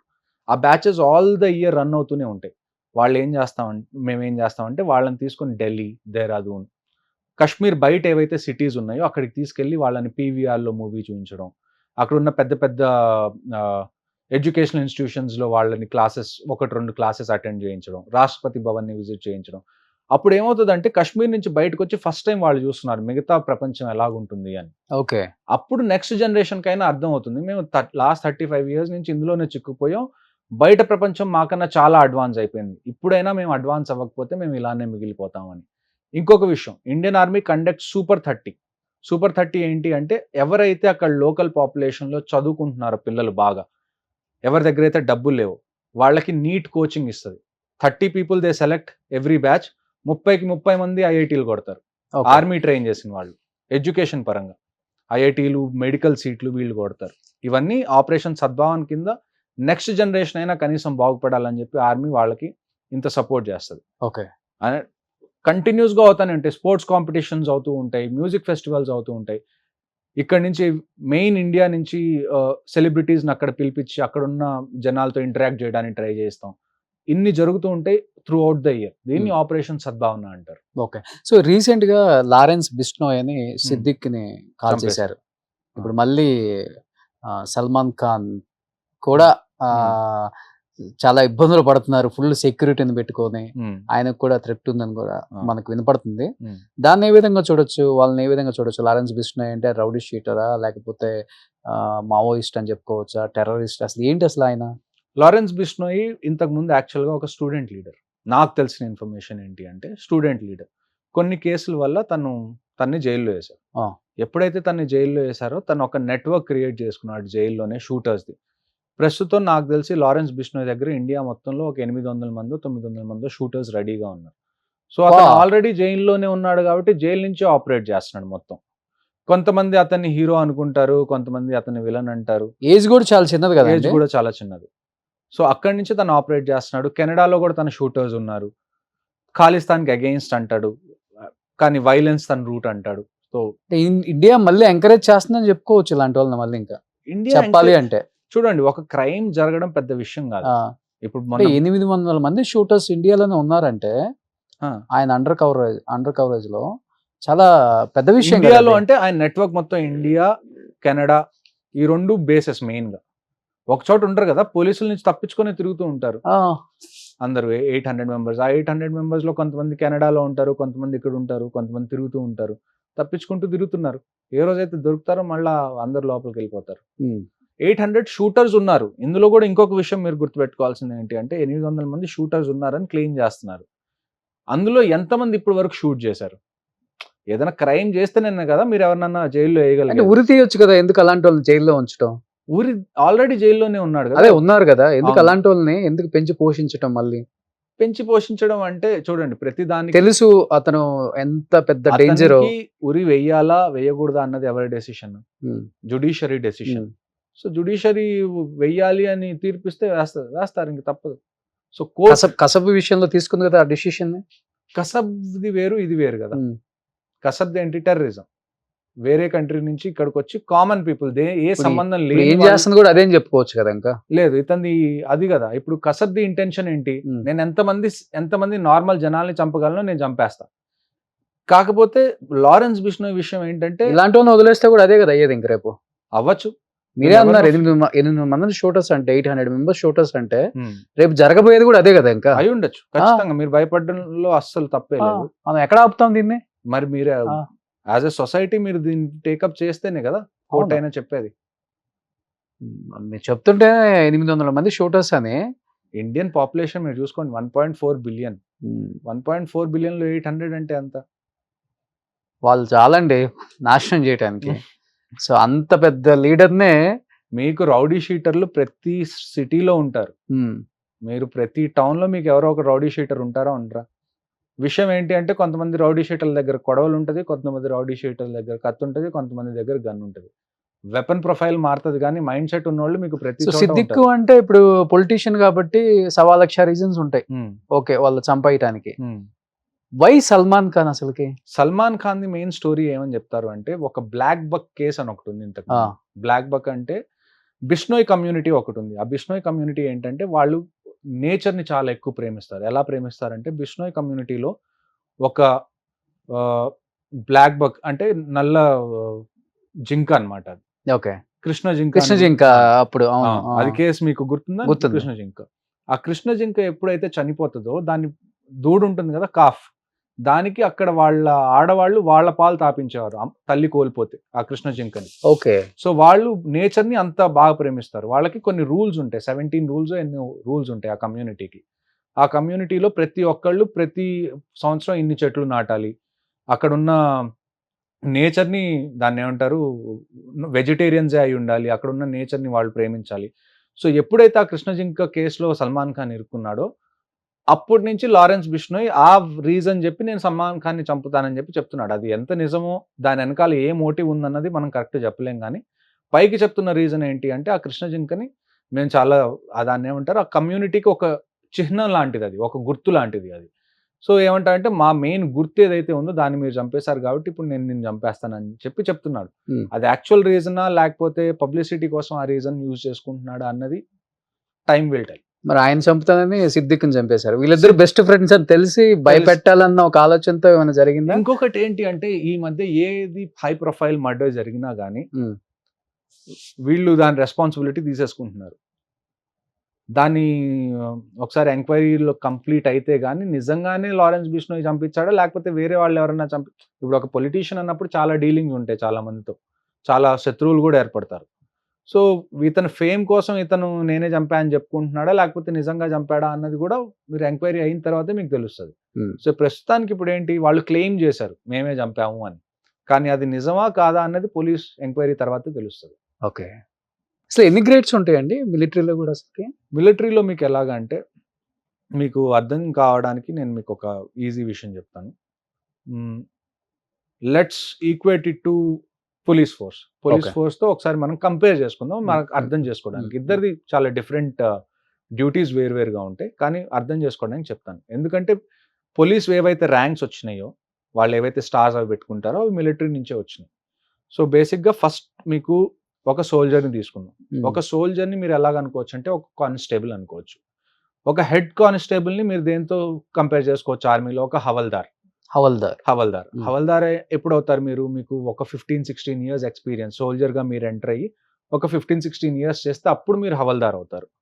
హవల్దార్ అయిన ఫస్ట్ మీకు రెస్పాన్సిబిలిటీస్ రావడం ఎప్పుడు స్టార్ట్ అవుతుంది అంటే మీరు హవల్దార్ అయినప్పుడు మీకు రెస్పాన్సిబిలిటీస్ ఇవ్వడం స్టార్ట్ అవుతుంది. అంటే మీ కింద ఒక టీం ఇవ్వడం. ఈ ఫస్ట్ ఉన్న పర్సన్ బోర్డర్ లోనే ఉంటాడా? అందరికి ఎలా అందరూ బోర్డర్ లో ఒకేసారి ఉండరు. ఇప్పుడు ఫర్ ఎగ్జాంపుల్ 100 మంది ఉన్నారు అనుకుందాం ఇండియన్ ఆర్మీలో. బోర్డర్స్ దగ్గర 60% ఉంటారు. 40% మీకు సికింద్రాబాద్ లో కూడా మీకు కంటోన్మెంట్స్ ఉన్నాయి, పూణేలో మీకు కంటోన్మెంట్స్ ఉన్నాయి. ఇక్కడ కూడా ఆర్మీ పర్సనల్ ఉంటారు, కొంతమంది కోర్సెస్ చేస్తూ ఉంటారు ఎడ్యుకేషన్ పరంగా. అంటే ఆర్మీలో చాలా టెక్నాలజీ ఉంటుంది, దాని గురించి చదువుకోవాల్సి వస్తుంది టైం టు టైం. సో వీటి కోర్సులన్నీ మన సికింద్రాబాద్లో జరుగుతాయి, పూణేలో జరుగుతాయి, ఢిల్లీలో కొన్ని కోర్సెస్ ఉంటాయి, చెన్నైలో కొన్ని కోర్సెస్ ఉంటాయి. కొంతమంది కోర్సెస్ మీద ఉంటారు, కొంతమంది లీవ్ మీద ఉంటారు, కొంతమంది ఇలాంటి చోట. అంటే ఆర్మీలో ఎలాగంటే 2 రకాల పోస్టింగ్లు ఉంటాయి. ఒకటి ఫీల్డ్ ఉంటారు, ఒకటి పీస్ అంటారు. ఫీల్డ్ అనే ప్లేసెస్ ఏంటి? కాశ్మీర్ లాంటి ప్లేసెస్, ఎక్కడైతే మీకు ఏదో ఒక కాన్ఫ్లిక్ట్ ఉంది, లేకపోతే ఎక్కడైతే మీకు క్లైమాటిక్ కండిషన్స్ అనేవి చాలా ఎక్స్ట్రీమ్గా ఉన్న ప్లేసెస్. ఫర్ ఎగ్జాంపుల్ మనం సియాచిన్ తీసుకుందాం, సియాచిన్ ఈజ్ అ ఫీల్డ్. అలానే మనం జైసల్మేర్ తీసుకుందాం రాజస్థాన్లో, ఎక్కడైతే అడార్ ఉంటుందో అది కూడా ఫీల్డ్. మనం నార్త్ ఈస్ట్ తీసుకుందాం, ఎక్కడైతే జంగల్స్ ఉంటాయి ఎక్కువ, అది కూడా ఫీల్డ్. ఇలాగ మీరు ఒక 3 to 4 years ఫీల్డ్లో పనిచేసిన తర్వాత దాని తర్వాత మీరు పీ స్టేషన్కి వస్తారు నెక్స్ట్ 3 years కోసం. సో ఒకసారి ఫీల్డ్లోకి వెళ్ళిన తర్వాత ఏమవుతుంది అంటే మీ బాడీలో చాలా చేంజెస్ వస్తాయి ఆ క్లైమేట్ వల్ల కానివ్వండి. ఇప్పుడు ఫర్ ఎగ్జాంపుల్ రాష్ట్రీయ రైఫిల్స్ తీసుకోండి. రాష్ట్రీయ రైఫిల్స్లో ఏమవుతుంది అంటే మీరు ఉదయం ఎక్కువ నిద్రపోతారు, రాత్రి మీరు అస్సలు పడుకోరు. Entire night you are on high alert ప్రతిరోజు. అలాంటి టైంలో ఏమవుతుంది అంటే మీ బాడీలో చేంజెస్ రావడం స్టార్ట్ అవుతాయి. ఒక మనిషి బయోలాజికల్ క్లాక్ ఎలా ఉంటుంది, హార్మోనల్ చేంజెస్ కూడా ఉంటుంది, హార్మోనల్ చేంజెస్ ఉంటాయి, మీకు ఇంజురీస్ అవుతాయి ఆపరేషన్స్లో. సో ఇలాంటి టైంలో ఏమవుతుందంటే ఒక 3-4 years మీరు ఫీల్డ్లో ఉన్న తర్వాత మీరు మళ్ళీ పీ స్టేషన్లోకి వస్తారు, మీరు రికవర్ అయ్యి మళ్ళీ ఫీల్డ్లోకి వెళ్ళడం. అప్పుడు కమాండర్ ఒకటి, హవల్దారి ఒకటి. ఫస్ట్ మీకు హవల్దార్ ఉంటుంది. ఇదంతా మీకు దాన్ని ఏమంటారు సోల్జర్ రిక్రూట్మెంట్లో వస్తుంది. ఎవరైతే సోల్జర్గా ఒక 20-22 years చేస్తారో అప్పుడు మనకి ఫస్ట్ ర్యాంక్ ఏముంటుంది అంటే Nayab subedar. Nayab subedar is equivalent to ASI, assistant sub inspector. ఆ తర్వాత మీరు సుబేదార్ అవుతారు, సుబేదార్ మీకు ఈక్వలెంట్ ఎస్ఐ. ఆ తర్వాత మీకు సుబేదార్ మేజర్ వస్తుంది which is equivalent to CI. ఇక్కడ వరకు మీకు సోల్జర్స్ అంటే జేసీఓస్ అండ్ ఎన్సీఓ ర్యాంక్స్. ఇక్కడ వరకు జేసీఓ ఎన్సీఓ అంటే junior commissioned officers, non commissioned officers. ఇక్కడ వరకు వీళ్ళందరూ grade 2, grade 3 category officers. Next మీరు యూపీఎస్సీని తీసుకోండి. UPSC recruits for both IPS ఎలా ఉంటుందో ఆర్మీ ఆఫీసర్స్ కూడా అలానే ఉంటుంది. మీరు ఒకసారి ఆర్మీ ఆఫీసర్ అయిన తర్వాత మీకు వచ్చే ఫస్ట్ ర్యాంక్ లెఫ్టినెంట్. ఆ తర్వాత మీరు 2 ఇయర్స్ లెఫ్టినెంట్గా ఉన్న తర్వాత మీరు క్యాప్టెన్ అవుతారు. ఓకే. క్యాప్టెన్గా 4 ఇయర్స్ చేసిన తర్వాత మీరు మేజర్ అవుతారు. ఇంకొక ఆప్షన్ ఏముంటుందంటే మీరు ఒకవేళ సోల్జర్గా వెళ్ళారు, సోల్జర్ నుంచి కూడా మీరు ఆఫీసర్కి ట్రై చేయడానికి కూడా మీకు అవెన్యూస్ ఉంటాయి. ఏసీసీ అని ఉంటుంది, ఆర్మీ కెడెట్ కాలేజ్ అని. దాని ఎంట్రీ ప్రకారం ఏంటి అంటే మీరు ఒకవేళ ఆల్రెడీ సోల్జర్గా చేరి మీకు ఆఫీసర్ అవ్వగలిగే క్యాపబిలిటీస్ ఉన్నాయి అనుకోండి, మీరు ఆర్మీలోకి వెళ్ళిన తర్వాత కూడా ఎగ్జామ్ రాసి మీరు ఆఫీసర్ అవ్వచ్చు యాజ్ ఎ సోల్జర్. అంటే ఒక కానిస్టేబుల్గా వెళ్ళి కూడా మీరు ఐపీఎస్ ఆఫీసర్ అవ్వచ్చు. ఓకే. సో అలాంటి ఆపర్చునిటీ కూడా ఆర్మీలో ఉంటుంది. సో బేసిక్గా మీరు గుర్తుపెట్టుకోవాల్సింది ఏంటంటే 3 వింగ్స్ ఉంటాయి, సోల్జర్స్, జేసీఓస్ అండ్ ఆఫీసర్స్. ఓకే. ఈ 3 కాంపోజిషన్స్, ఈ 3 వేరు branch. So major, colonel, lieutenant colonel వీళ్ళందరూ ఆఫీసర్స్ కిందకు వస్తారు. Okay. Grade 1 gazetted officers of central government. Okay. So highest అంటే అదేనా, Highest lieutenant general. Colonel? Highest general, సేనాధిపతి, సేనాధ్యక్షులు ఉంటారు కదా. ఓకే. ఇంతకు ముందు మన జనరల్ బిపిన్ అవును, రావత్ గారు అవును, ఉండేవాళ్ళు, ఇప్పుడు జనరల్ ద్వివేది గారు ఉన్నారు, ఉపేంద్ర ద్వివేది గారు. ఓకే. ఈయన మొత్తం ఆర్మీ మొత్తానికి హెడ్ ఎవరైతే ఉంటారో ఆయన కూడా లెఫ్టినెంట్ ర్యాంక్ నుంచే స్టార్ట్ చేయాలి. ఓకే. ఎవరైతే ఆర్మీకి ఇప్పుడు వరకు హెడ్స్ ఎవరైతే ఉన్నారో అందరు లెఫ్టినెంట్ నుంచి స్టార్ట్ చేసి 30-35 ఇయర్స్ తర్వాత వాళ్ళు జనరల్ ర్యాంక్ అవుతారు. ఓకే. బట్ ఇప్పుడు ఈ ఆర్మీ వెపన్స్ ఉంటాయి కదా, ఆ వెపన్స్ లో మీరు యూజ్ చేసే డేంజర్ వెపన్ అంటే ఏంటి? డేంజర్ వెపన్ అంటే వెపన్స్ లో కూడా వేరు క్లాసిఫికేషన్స్ ఉంటాయి. ఇప్పటి వరకు నేను ఏమేమి వెపన్స్ యూజ్ చేశానంటే ఒక పిస్టల్ యూజ్ చేశాను, ఆర్మీ ఇష్యూడ్ది. ఆ తర్వాత 5 గ్రెనేడ్స్ యూజ్ చేశాను. 5.56 ఇన్సాస్ అని ఒక రైఫిల్ ఉంటుంది. ఇన్సాస్ అంటే ఇండియన్ స్మాల్ ఆర్మ్స్ సిస్టమ్ అని. ఓకే. అది ఇండియన్ మేడ్ రైఫిల్ బేసిక్గా. ఆ తర్వాత మన AK-47 ఉంటుంది.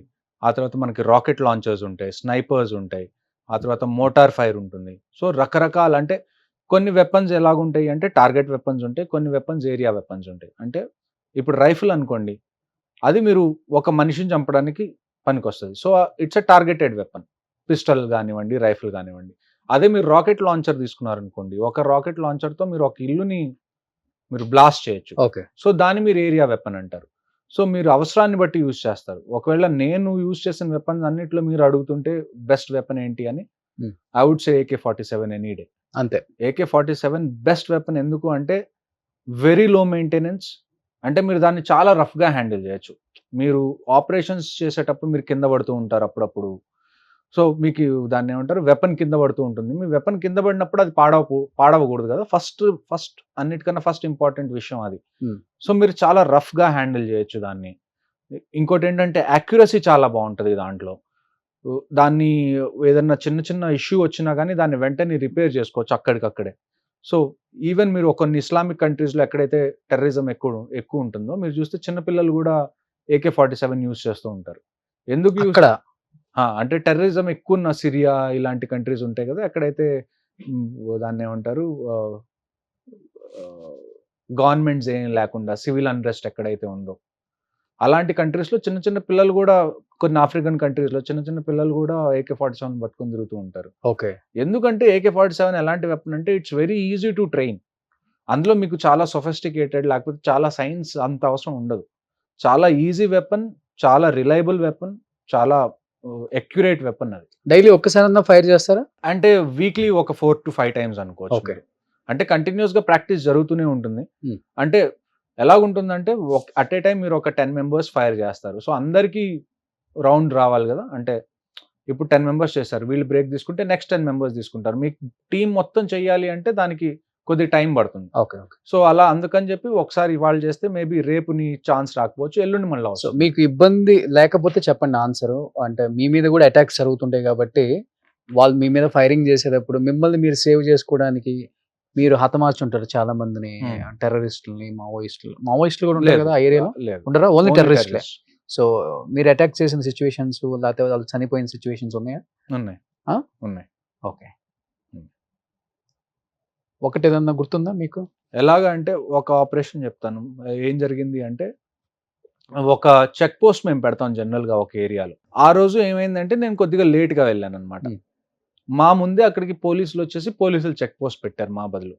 సో ఒక బైక్ మీద 3 టెర్రరిస్టులు వచ్చి ఆ పోలీసుల మీద ఫైర్ చేయడం మొదలు పెట్టేశారు ఓకే. రోడ్ మీద. నైట్ ఇది 9-9:30 ఆ టైంకి అనమాట. సో లక్కీగా ఎవరికి తగలలేదు. వాళ్ళ వెహికల్ ఏదైతే ఉందో పోలీస్ వెహికల్ దాని వెనకాల వాళ్ళు దాక్కున్నారు. బుల్లెట్స్ అన్ని వెహికల్‌కి తగిలినాయి. మీరు వెపన్ ఫైర్ చేసినప్పుడు ఏమవుతదంటే మీకు రీకాయిల్ ఉంటుంది. అంటే అది వెనకాల కొడతది వెపన్. ఆ ముగ్గురు బైక్ మీద ఉన్న వాళ్ళు అది హ్యాండిల్ చేయలేకపోయారు. కింద పడిపోయారు. వాళ్ళకి ఇప్పుడు ఏంటి బైక్ తీసి పారిపోవడం వాళ్ళకి ఇబ్బంది అనిపించి ఏమని చేశారంటే అక్కడే పక్కన ఒక స్ట్రీట్ ఉంటే ఆ స్ట్రీట్‌లోకి వాళ్ళు పారిపోయారు. పోలీసులు లేసి ఫస్ట్ చూసి ఏమనుకున్నారు వీళ్ళు పారిపోయారేమో ఫైర్ చేసేసి అమ్మయ్య బతికిపోయాం అనుకున్నాం. కానీ చూస్తే వాళ్ళొచ్చిన బైక్ అక్కడే కింద పడిపోయింది. అప్పుడు వాళ్ళకి అర్థమైంది ఏంటి అంటే వీళ్ళు ఏదో ఒక స్ట్రీట్‌లో దూరారు. ఎక్కడో చోట దాక్కున్నారని చెప్పి పోలీసులు వెతకడం మొదలుపెట్టారు.